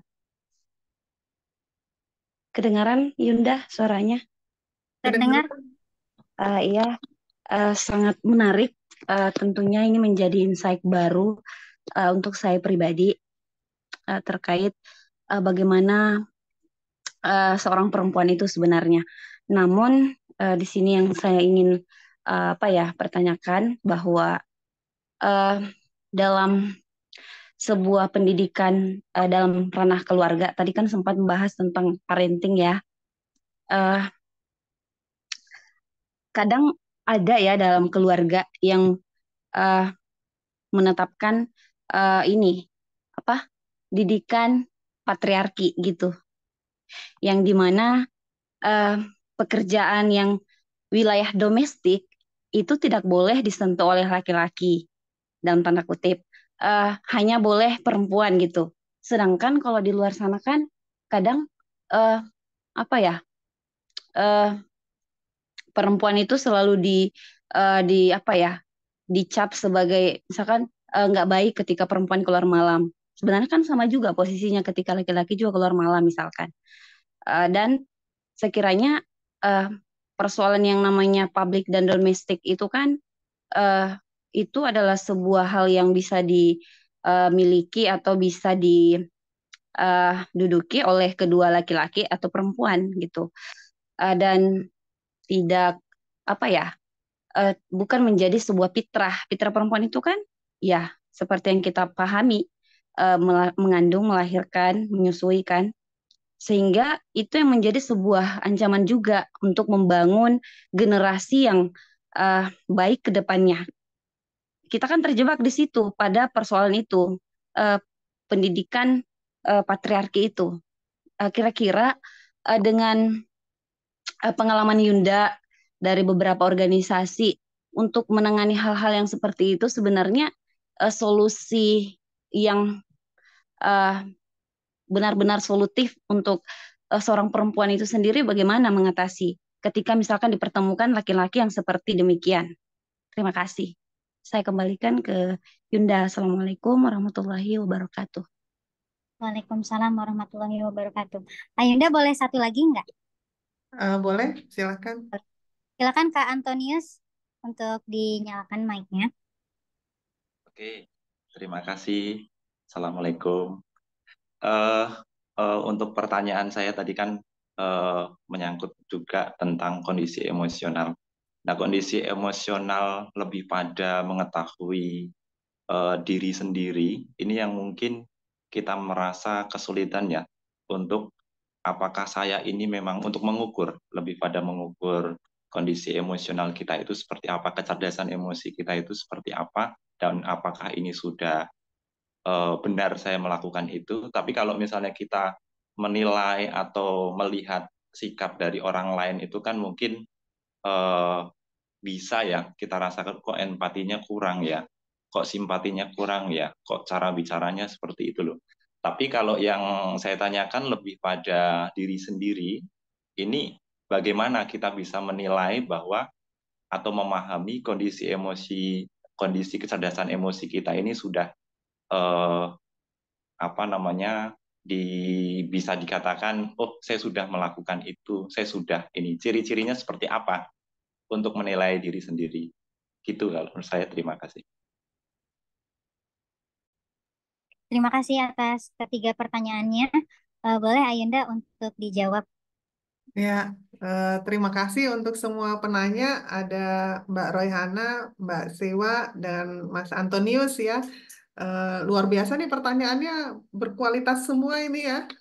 Jadi saya ke penanya pertama dulu Mbak Royhana tentang manajemen waktu di tengah kesibukan perempuan ya. Jadi apalagi kalau perempuannya sudah menikah ya. Kalau Mbak Royhana ini masih single apa udah menikah? Mbak Royhana. Masih single. Oke, ya masih single, tapi sudah banyak aktivitas. Kemudian kadang-kadang juga dengan banyaknya aktivitas itu membuat kita itu ngedrop ya, ngedrop. Terus kadang-kadang yang kita rencanakan itu tidak berjalan sesuai dengan yang kita harapkan. Misalnya kita kan kadang-kadang punya punya target, nanti kita mau menyelenggarakan ini atau nanti saya pengen seperti ini, pengen itu, ternyata stuck di tengah jalan, ada masalah, ada hambatan sehingga kita tidak bisa mencapai apa yang kita sudah rencanakan tadi. Terus akhirnya ngedrop, ngedrop karena terlalu banyak tenggat, banyak deadline, karena banyak aktivitas tadi ya, misalnya aktivitas di organisasi, kemudian juga mungkin juga sambil kerja, sambil ngajar, terus belum lagi misalnya tugas-tugas di kampus yang melelahkan gitu kan. Sementara waktu 24 jam itu rasanya kurang ya kan. Kalau lagi hektik, lagi banyak deadline itu kan kayaknya waktu itu kurang banget gitu ya. Udah begadang tapi kok ya nggak selesai-selesai gitu. Saya juga pernah sih ngalamin seperti itu ya. Nah, bagaimana caranya supaya stabil emosionalnya dan eh, apa namanya tidak, ya kalau ngedrop itu setiap orang itu manusiawi ya. Manusiawi kita itu kan bukan bukan manusia super yang nggak punya rasa lelah, bukan manusia super yang tidak bisa ngedrop gitu ya. Nggak apa-apa gitu. Ngedrop, lelah gitu. Ketika ngedrop ya istirahat, waktu lelah. Kalau kalau saya itu kalau testimoni saya nih, saya termasuk orang yang eh, berusaha untuk gaya hidupnya itu teratur. Misalnya saya mendisiplinkan diri saya kalau jam 9 malam saya harus tidur. Kenapa saya harus tidur gitu? Karena pagi-pagi sebelum subuh saya harus bangun pagi mempersiapkan bekal sekolah untuk anak-anak. Eh, Sebelum anak-anak sekolah itu semua sudah sarapan, sudah pakai baju yang rapih dan sekolah gitu. Setelah itu saya harus cepat-cepat untuk ke kampus untuk ngajar misalnya kalau di hari kerja. Nah, jadi saya harus memberikan jatah saya untuk istirahat. Karena saya tidak boleh zolim terhadap diri saya sendiri gitu. Nggak boleh zolim dong gitu kan.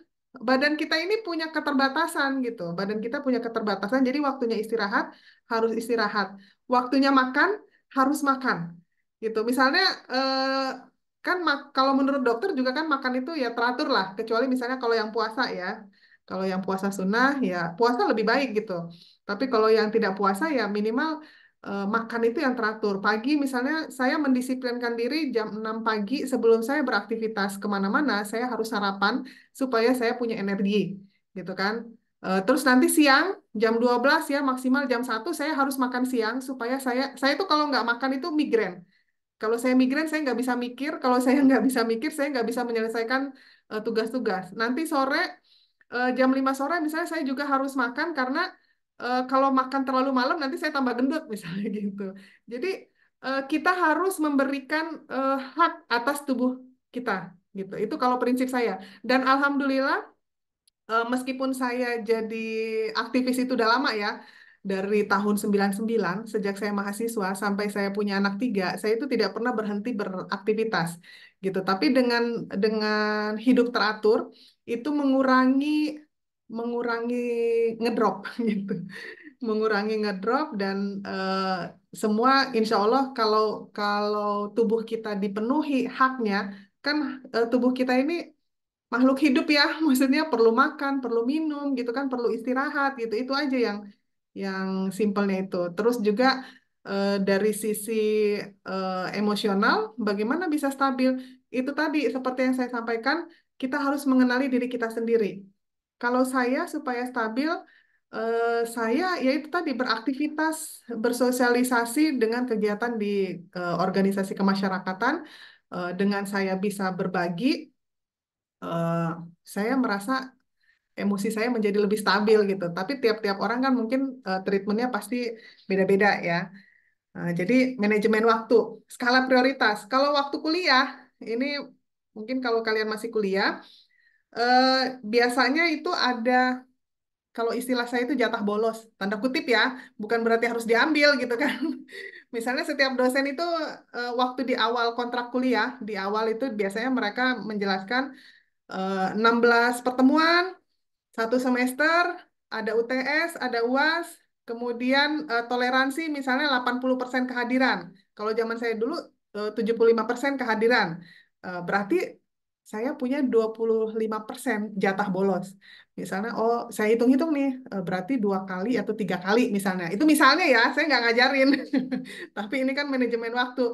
Jadi ketika di satu saat misalnya ada bentrok kegiatan, kalau ada bentrok kegiatan, saya skala prioritas dulu. Saya lihat yang prioritas buat saya waktu itu kuliah, gitu ya. Dan saya tidak pernah ketinggalan kuliah. Tapi saya memanfaatkan jatah bolos tanda kutip tadi. Misalnya ada kegiatan yang penting sekali. eh, Contoh misalnya penting itu saya ketua panitia misalnya gitu kan. Kalau ketua panitia kan nggak mungkin nggak hadir gitu kan. Sementara di kampus tidak ujian dan bukan jadwal saya presentasi gitu. Oh, berarti saya masih bisa nih ngambil waktu ini gitu. Itu sekedar tips kecil waktu saya kuliah dulu. Jadi ada skala prioritas. Kadang-kadang memang kita dihadapkan semua kegiatan penting gitu kan. Semua kegiatan penting. Nah, kalau sekarang kan saya udah jadi apa ya istilahnya pengurus ormas, tapi saya punya anggota gitu. Saya pimpinannya. Jadi saya bisa distribusi, tidak semua harus saya hadiri.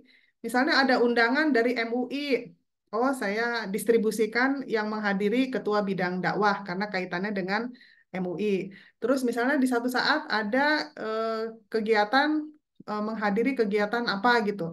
Saya distribusi aja gitu, bagi tugas gitu. Itu kalau bisa bagi tugas. Tapi saya rasa ya kita sendirilah yang tahu ya manajemen waktunya mana yang prioritas buat kita gitu. Insya Allah pasti bisa gitu. Tinggal mana yang mana yang lebih penting itu yang didahulukan. Kalau bisa kita delegasikan ke teman-teman ya kita delegasikan ke teman-teman gitu. Tapi jangan sampai mengorbankan.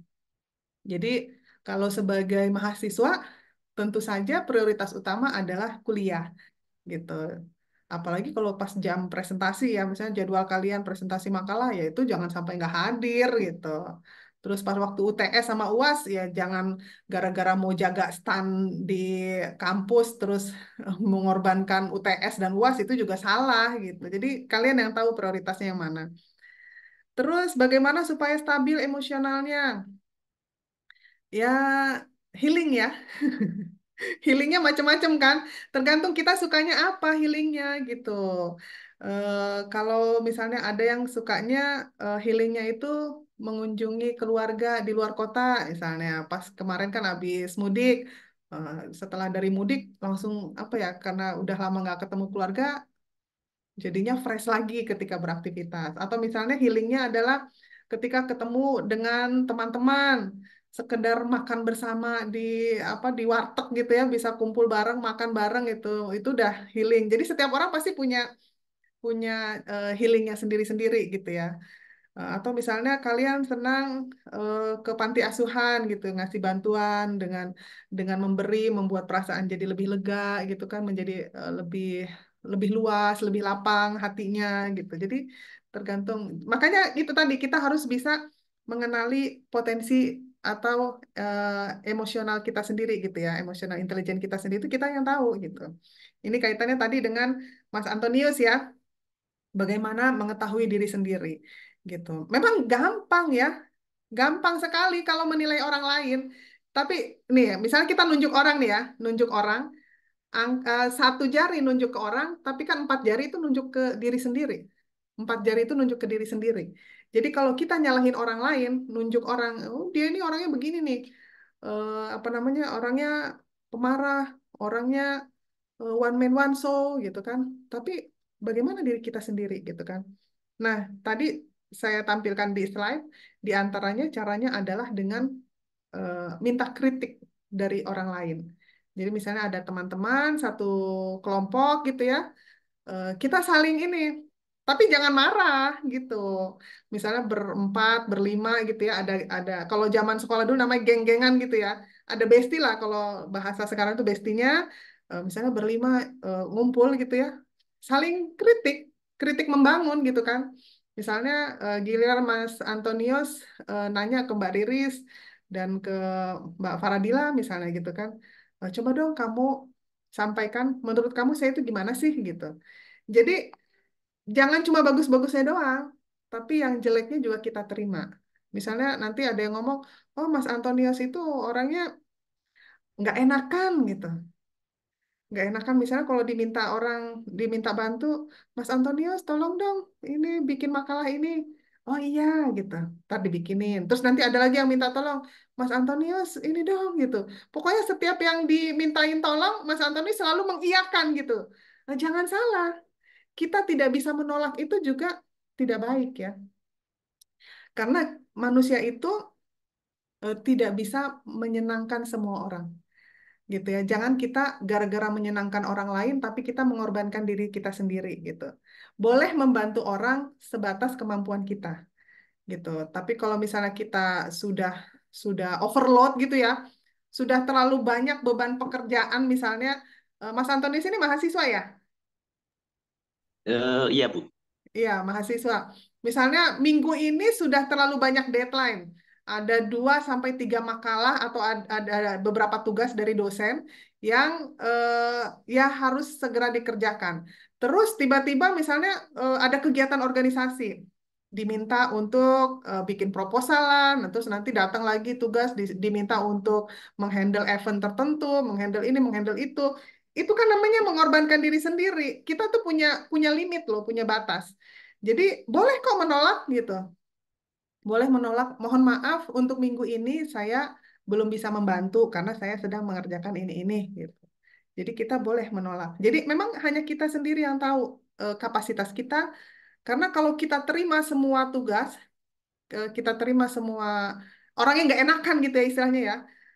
Terus kalau orang yang nggak enakan ketemu dengan orang yang enakan gitu kan, ada kan tipe-tipe temen yang apa ya, dia tahu kalau kalau kasih tugas ke Mas Antonius misalnya nggak bakalan nolak gitu, akhirnya dia kasih terus gitu kan, itu juga nggak bagus gitu. Nah jadi itu eh, saling bertanya dengan teman-teman gitu. Sebetulnya kita juga di alam bawah sadar kita, kita ngerti kok kita itu tipenya seperti apa gitu ya. Apakah kita orang yang gampang marah, gampang bereaksi gitu ya. Kalau kita kan ada juga orang yang ceplas-ceplos ya. Kalau bahasa Betawi itu nyablak gitu. Kalau dia nggak suka bilang nggak suka gitu. Lo ini gini gini gini gitu. Hmm, itu itu perlu diatur juga gitu ya. Kadang-kadang di kondisi tertentu kita jangan terlalu vulgar juga gitu. Kita lihat sikon, kita bisa melihat sikon, kapan kita harus bereaksi, kapan enggak gitu kan. Tapi jangan juga diem terus. Kalau diem terus juga akhirnya ya orang nginjak-nginjak gitu. Orang nggak menghargai kita gitu. Jadi kita kecerdasan emosional itu bagaimana kita bisa menempatkan diri kita pada tempat yang tepat, pada suasana yang tepat gitu kan, momen yang tepat, dengan siapa yang berbicara kita juga harus menyampaikan dengan tepat gitu. Kira-kira begitu ya Mas Antonius ya. Terus ke Ya, Mbak, Ibu, terima kasih. iya sama-sama. Ke Mbak Sewa, patriarki itu misalnya contohnya tadi pekerjaan domestik hanya untuk perempuan. Saya mengalami ya, pernah mengalami. Sekarang enggak. Jadi Terus perempuan kalau keluar malam tidak baik gitu. Saya juga pernah mengalami, nanti saya ceritain. Terus solusinya untuk perempuan. Mungkin ke yang ini dulu. Perempuan keluar malam tidak baik. Nah, jadi saya ini dulu kan tadi Mbak Sewa nanyain barangkali saya pernah mengalami ya. Eh, Ternyata yang ditanyakan itu semua saya pernah gitu. Jadi saya ini lulusan pesantren. Di pesantren itu kan, oh ya namanya di pesantren ya semua serba diatur gitu kan. Saya itu pada prinsipnya itu senang sekali bersosialisasi, berkegiatan gitu. Tapi zaman di pesantren itu kan kalau pengurus pengurus OSIS itu kan dipilih sama ustadz sama ustazah gitu ya. Eh, jadi kalau siapa yang dekat sama ustadz ustazah dia yang jadi pengurus OSISnya gitu kan.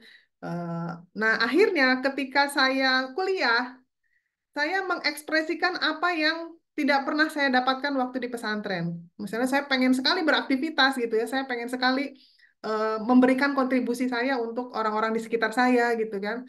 Kalau misalnya melakukan bakti sosial itu senang sekali gitu kan, bertemu dengan banyak orang, bisa menyelenggarakan kegiatan seminar, bisa bisa menghubungi narasumber-narasumber yang saya cuma punya bukunya, misalnya kayak saya favorit sekali misalnya dengan Prof. Badri Atim karena saya orang sejarah. Terus biasanya cuma di buku, terus tiba-tiba bisa menghubungi beliau, rasanya bahagia gitu loh, bahagia bangga yang tidak bisa. Setiap orang kan punya apa ya, punya kebahagiaan yang berbeda-beda gitu kan. Nah, saya tuh senang gitu, senang senang bermasyarakat, senang berorganisasi dari dulu. Cuma waktu di pesantren tidak tersalurkan gitu. Jadi pas waktu kuliah, saya ikut semua organisasi. Saya ikut HMI, saya ikut UKM, UKM-nya waktu itu teater, saya ikut LDK, saya ikut olahraganya waktu itu kungfu gitu kan. Saya pengen tahu gitu, saya ya, daftar semua. Dan teman kos saya itu sampai ada yang nyinyir gitu ya, nyinyir. Misalnya saya pulang rapat HMI malam-malam, karena waktu itu mau menyelenggarakan LK, mau latihan kader gitu. Terus kata teman kosan saya, nih, kupu-kupu malam baru pulang katanya. Waktu itu gimana ya? Kan image kupu-kupu malam itu kan nggak enak ya, gitu. Padahal saya kan nggak ngapa-ngapain, saya berorganisasi gitu dan teman-teman saya banyak gitu yang ikut rapat juga. Tapi kalau perempuan yang pulang malam ya image-nya begitu gitu kan. Padahal itu kosan itu di lingkungan kampus gitu. Tapi eh, ya sekedar ngedrop sebentar, terus saya buktikan dengan kinerja saya. Waktu itu saya masuk HMI sejak semester 1. Teman saya itu semester 1, semester 2 dia nggak ikut apa-apa. Jadi cuma ngelihat saya sibuk ke sana ke sini. Akhirnya setelah dia ngata-ngatain saya kupu-kupu malam, semester 3 dia justru masuk HMI. Jadi dan ternyata akhirnya dia ikut rapat malam juga gitu kan. Jadi apa yang dia omongin justru dia lakukan juga gitu. Nah, di situ saya bisa apa namanya memberi testimoni bahwa ketika kita dihadapkan pada orang-orang yang toksik ya, kalau bahasa kerennya sekarang toksik yang apa memberi apa ya, membuat kita tidak nyaman gitu kan. eh, Hanya satu yang bisa kita lakukan, tunjukkan kinerja terbaik, tunjukkan prestasi terbaik, maka itu akan merubah mindset mereka terhadap diri kita, gitu. Jadi ya udah kita itu punya dua dua telapak tangan. Misalnya di ruang Zoom ini tadi ada 50-an, sekarang ada 49 orang. Berarti kan ada 49 mulut, ya kan? Di Zoom ini aja ada 49 mulut. eh, Kalian sekarang bisa berpendapat apa saja tentang saya kan? Mau baik, mau jelek, mau positif, mau negatif, terserah gitu ya. Sementara tangan saya cuma dua telapak tangan.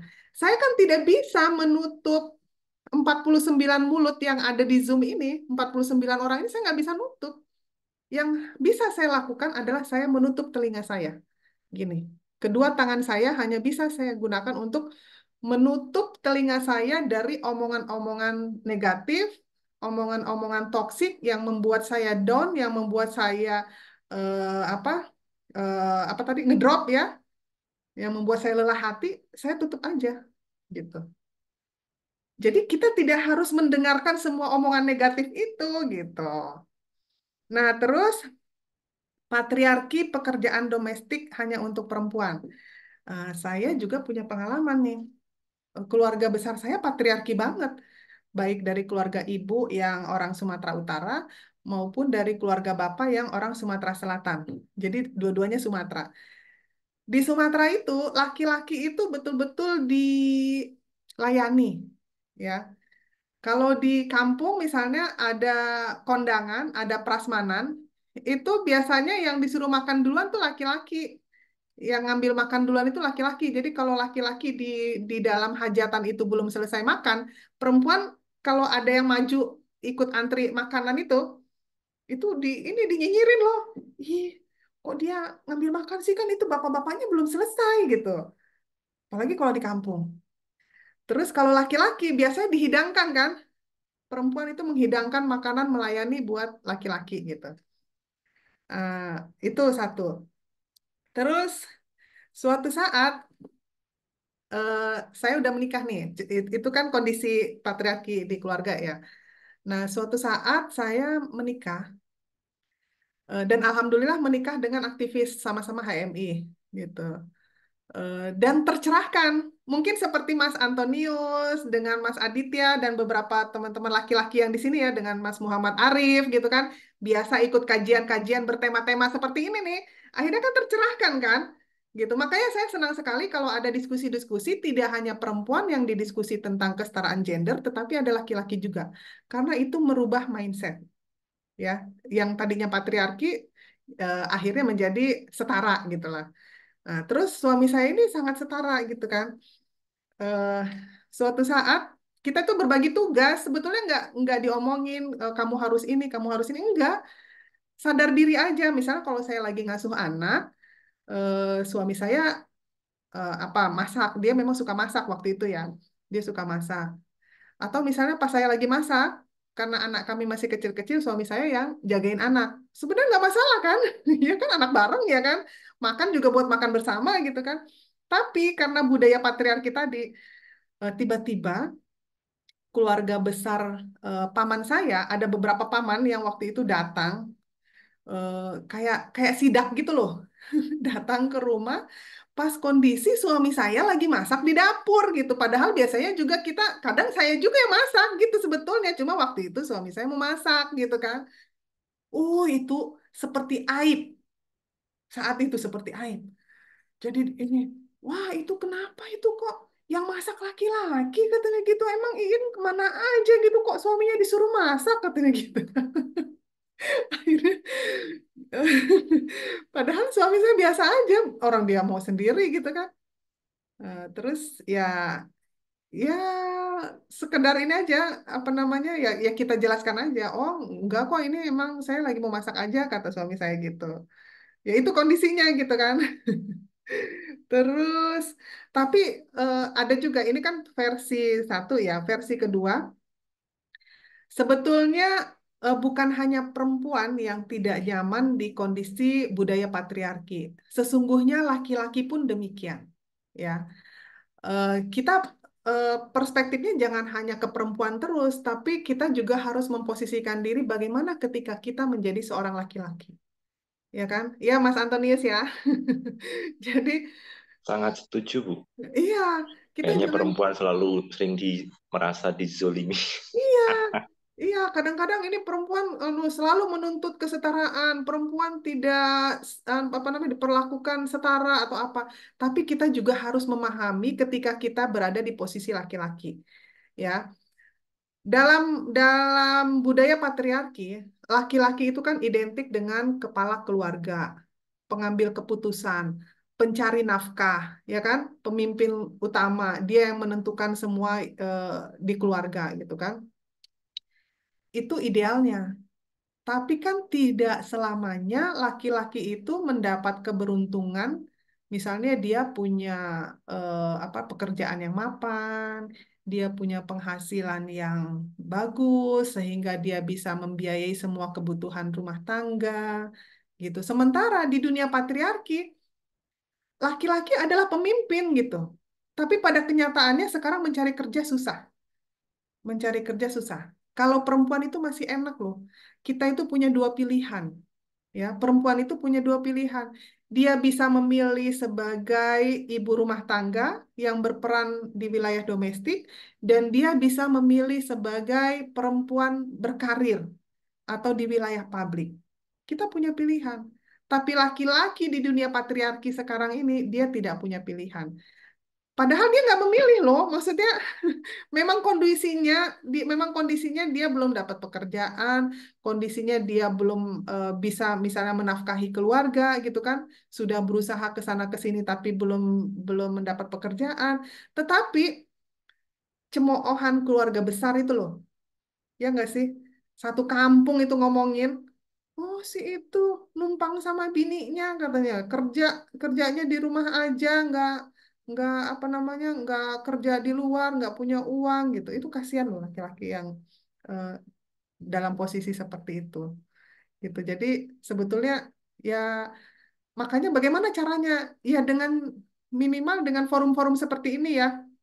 Makanya ini saya apresiasi sekali dan dilanjutkan ya panitia untuk terus menyelenggarakan diskusi-diskusi yang mencerahkan gitu supaya budaya patriarki ini tidak tidak terus berlanjut gitu. Karena di dalam Islam sendiri sebetulnya nggak ada loh seperti itu gitu kan. Rasulullah aja menjahit pakaiannya sendiri.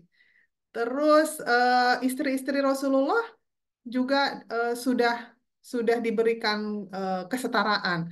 Hadijah, dia adalah seorang saudagar yang sukses.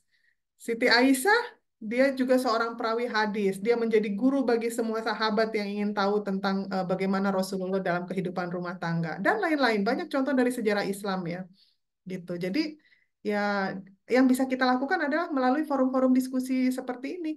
Minimal teman-teman yang laki-laki di sini ketika nanti dia berumah tangga dia punya kesadaran gitu kan bahwa mendidik anak itu bukan hanya tugas perempuan tapi juga tugas laki-laki, saling membantu. Misalnya kalau perempuannya lagi sibuk di rumah bebenah, nyuci ya, dengan dia nungguin anaknya aja itu udah bantuan yang luar biasa gitu. Jadi semua bisa kita lakukan bersama gitu. Itu kayaknya udah terjawab semua ya, Mbak Riris. Saya kembalikan ke moderator. Baik, terima kasih Ayunda atas jawabannya. Ya, sama-sama. Selanjutnya ada penyerahan cindera mata. Tunggu sebentar ya, saya mau coba share screen. Ya, Makasih Yunda. sama-sama.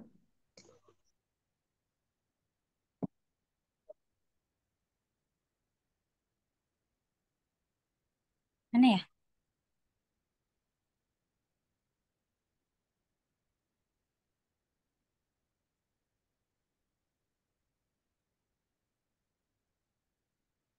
Tunggu sebentar ya, agak lama, mohon maaf. Ya, sambil nunggu, tadi ada pertanyaan di chat Zoom ini bagaimana cara masuk HMI? Di sana udah ada cabangnya ya? Di UICI? Di UICI udah Belum ada. ada komisariatnya, Yun. Belum ada komisariatnya.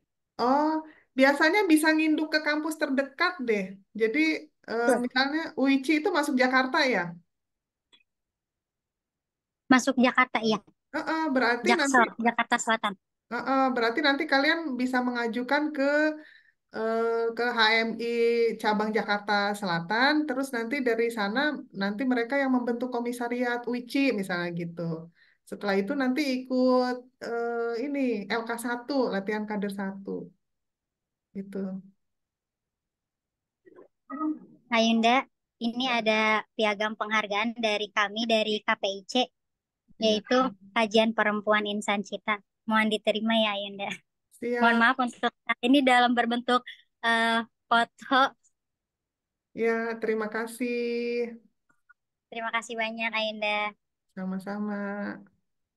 Bagi teman-teman yang masih penasaran gitu ya mengenai materi kali ini, kalau mau meminta nomor Ayunda Iin, boleh kontak saya. Izin boleh saya berikan nggak Ayunda kalau misalkan ada yang meminta? Boleh dengan senang hati. Kalau mau ada diskusi lain, saya dengan senang hati selama waktunya cocok. Insya Allah, saya senang sekali kalau bisa berbagi inspirasi dengan teman-teman. Oke, baik. Barangkali Ayunda ada closing statement sebelum saya tutup. Iya, closing statementnya menjadi perempuan adalah istimewa. Menjadi perempuan harus terus mengupgrade diri, jangan pernah berhenti belajar. Menjadi perempuan harus selalu bermanfaat, baik untuk diri sendiri, keluarga, masyarakat, maupun bangsa dan negara. Tetap semangat. Baik, terima kasih Ayunda. Ayunda dan teman-teman boleh kita foto bersama dulu ya untuk Ya. on cam semua. Boleh? Teman-teman boleh on cam. Kak Antonius boleh on cam.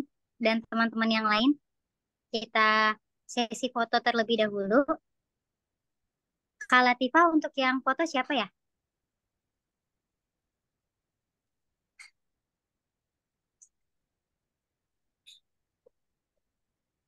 Oke. Hitungan ketiga, barangkali yang Zoom-nya melalui laptop boleh bantu screenshot ya. Soalnya teman-teman panitia ada beberapa yang sulit dihubungi. Oke, baik. Eh, Hitungan ketiga senyum. Satu, dua, tiga. Oke, sekali lagi sekarang menggunakan gaya ya. Satu, dua, tiga. Oke, baik. Ayundain, sekali lagi saya ucapkan terima kasih banyak atas pemaparan materi yang luar biasa hari ini.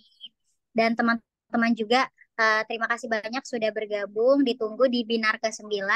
Akhirul kalam, wallahu yarhamu birahmati rabbihi tamah fidini wa dunia wal akhirah. Wassalamualaikum warahmatullahi wabarakatuh. Waalaikumsalam warahmatullahi wabarakatuh. Terima kasih kembali. Terima kasih. Ya, izin live ya. Sukses Ya, selalu. amin. Terima kasih banyak, Anda. Ya.